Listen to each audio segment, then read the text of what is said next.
Did you know that stress is not just a pain in the neck, but it can also be a pain in every cell of your body? Intrigued? Stay tuned. Let's dive into a fascinating yet somewhat alarming fact about the relationship between stress and cancer. Picture this. You're a spider, spinning your web in the corner of a room, patiently waiting for an unsuspecting fly to get trapped. This scenario, as creepy as it may sound, is a metaphor for what chronic stress does inside our bodies. That's right, stress, particularly the chronic kind, plays a role in aiding the spread of cancer. This happens through a process involving our white blood cells, specifically a type known as neutrophils. Under the influence of chronic stress, these neutrophils start behaving a bit like our spider friend, forming sticky, web-like structures. Now, instead of catching flies, these structures make our body tissues more susceptible to a much more dangerous invader: cancer. These sticky structures are scientifically known as nets, short for neutrophil extracellular traps. The name may sound complex, but the concept is simple. These are the traps that stress sets up in our bodies, potentially preparing our tissues for cancer development and spread. The real culprit behind this sticky situation is a type of stress hormone called glucocorticoids. These hormones trigger the formation of nets, setting the stage for the cancer cells to spread, much like a spider's web waiting for its next victim. This groundbreaking discovery, made by a team of researchers from Cold Spring Harbor Laboratory, signifies the importance of understanding the impact of stress on cancer progression.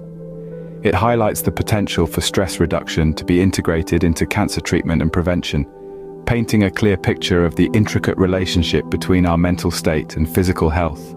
So, stress is not just making you pull your hair out, it's also weaving a web for cancer to crawl in. Talk about a double whammy. Ever heard of glucocorticoids? No, they're not a new hipster band. They're stress hormones and they're up to no good. Imagine your body as a giant construction site. Your cells are the hard-working builders, always busy, always constructing something. Now in walks your site manager, the glucocorticoids. They're a bit sneaky, and they have a peculiar job. When stress levels rise, these glucocorticoids spring into action. They start whispering orders into the ears of a specific group of workers: the white blood cells, or more precisely, the neutrophils. Now, these neutrophils are like the special forces of your immune system. They're trained to fight off infections, to keep you healthy. But under the influence of these sneaky glucocorticoid managers, they start doing something entirely different. They begin to construct sticky, web-like structures. These structures, known as nets or neutrophil extracellular traps, are supposed to capture and kill bacteria. But unfortunately, they also make the tissues in your body more susceptible to something far more sinister: cancer.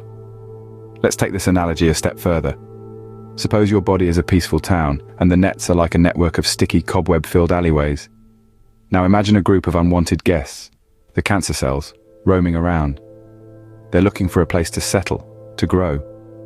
And these sticky, web-like nets, they're the perfect hideouts. But here's the kicker. These glucocorticoids don't just make the nets when you're already dealing with cancer. No, they're much sneakier than that. Even in bodies without cancer, these hormones can trigger the formation of nets. It's as if they're prepping the land, laying out the welcome mat for potential cancer cells. So, when you're stressed out, these glucocorticoids are like a bad manager, ordering your body to build a welcome mat for cancer. Not cool, glucocorticoids, not cool. So, we've established stress is a frenemy. Now let's talk about how to kick it to the curb. Imagine stress as this sticky, web-slinging, not-so-friendly neighborhood Spider-Man, making our bodies more susceptible to cancer's evil clutches. Some clever folks at Cold Spring Harbor Laboratory discovered that this sticky stress situation could potentially be slowed or stopped.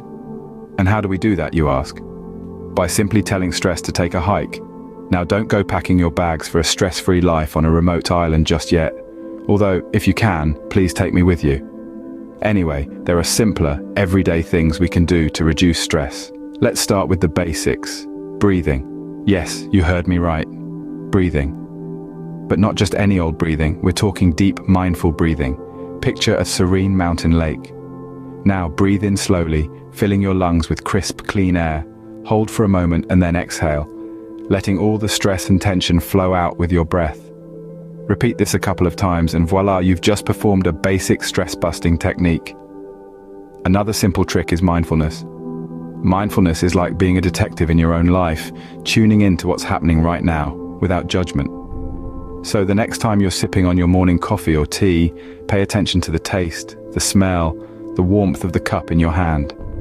You'd be surprised by how such a simple act can help keep stress at bay.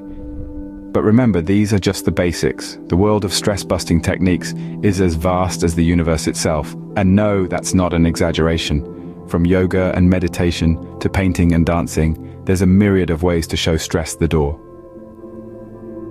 Remember folks, stress might be a crafty little devil, but you're smarter. So breathe in, breathe out, and let's show stress the exit door.